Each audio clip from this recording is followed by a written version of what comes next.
This is Jerod Lakefield, a novel by Don Fensler, Part 11. The scene in the locker room was one of joy and jubilation and total fucking confusion.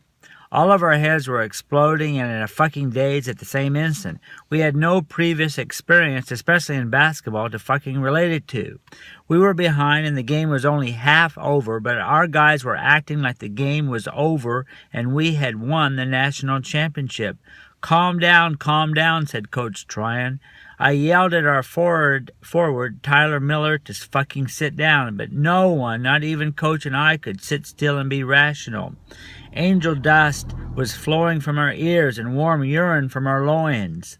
God damn it, I felt jubilant too. We were in the game, competing as fucking equals with Duke, and we were part of a fucking mystical experience like Jesus Christ and Muhammad and the Hindu god of fire and water had dropped into our fucking parlor unannounced.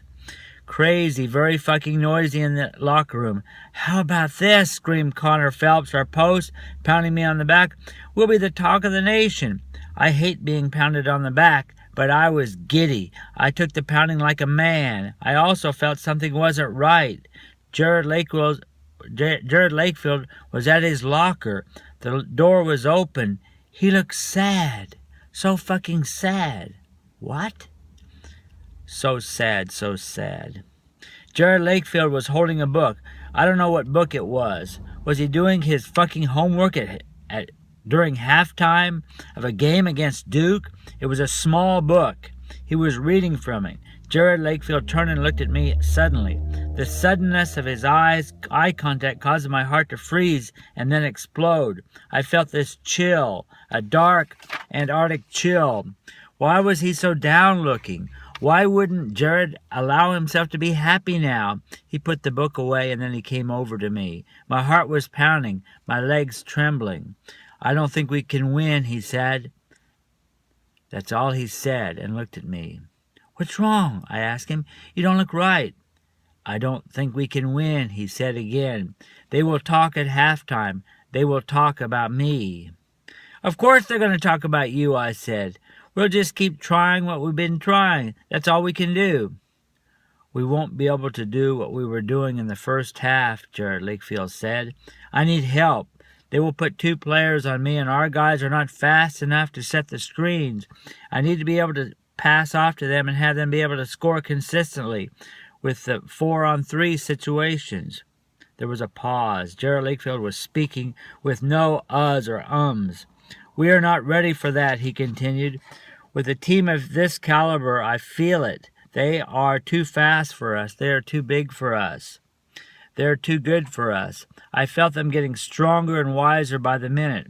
We are not ready for this team. I was mistaken for saying we could beat them. I am sorry, Coach. Fucking sorry? Fucking Coach? Of course I expected us to lose the game, but the way Jerod Lakefield was talking was fucking creeping me out. It was like he had promised us something very fucking profound and important, and couldn't deliver. He looked fucking broken-hearted. He looked fucking guilty. Guilty? For keeping us in the fucking game, for keeping us from being totally fucking humiliated against the fucking Duke Blue Devils, the fucking greatest program in college history. On a rational level, I knew what Jerod Lakefield meant, but fucking rationality had nothing to do with today or this moment. What he had done in the first half was fucking magical, fucking otherworldly. I know our guys, even 4-on-3, could not hold Duke.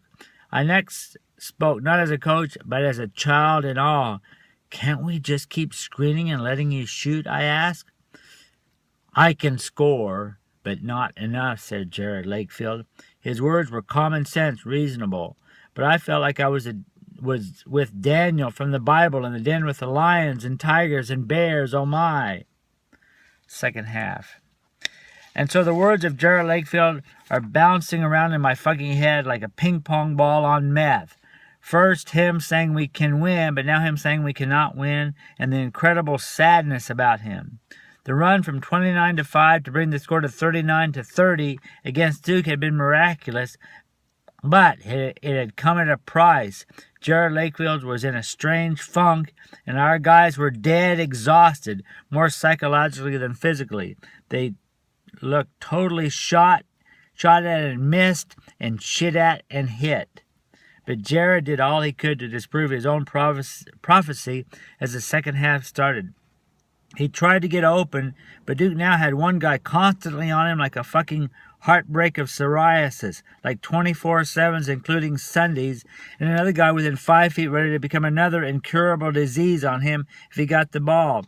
As soon as Jerod got the ball, the two Duke players would collapse onto Jerod Lakefield. Both of them were 6'6" and fast. Good fucking kangaroos with the physiques of giraffe leapers. Those fuckers could fucking jump. As soon as Jerod got the ball, the two would be on him, and just as Jerod said, our fucking lame-brained guys would be too slow, too ungainly in setting the screen. Jerod still got open now and then and made shot after shot, but it was not enough. It was not often enough. Jerod tried to get the ball to our players to score in the 4-on-3 situations, but we were fucking St. Cloud State. Nobody's against holy fucking Duke, for Christ's sakes. Pardon my Swahili. With 10 minutes to go in the game, we were behind 56-48. Then with 5 minutes to go, we pulled within 4 points, thanks to some miraculous Jerod Lakefield steals. He once scored 8 points in a 10-second span.